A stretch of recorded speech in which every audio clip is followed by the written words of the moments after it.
एक प्यासा बंदर बाजार में घुस आया।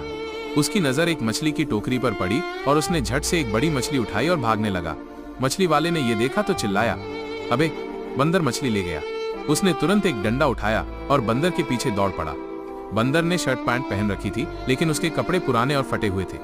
वो मछली लेकर गलियों में भाग रहा था, लेकिन एक मोड़ पर मछली वाले ने उसे पकड़ लिया और डंडे से मारने लगा। बंदर दर्द से चीखने लगा और लोग इकट्ठा हो गए, लेकिन किसी ने इसे लाइक और सब्सक्राइब नहीं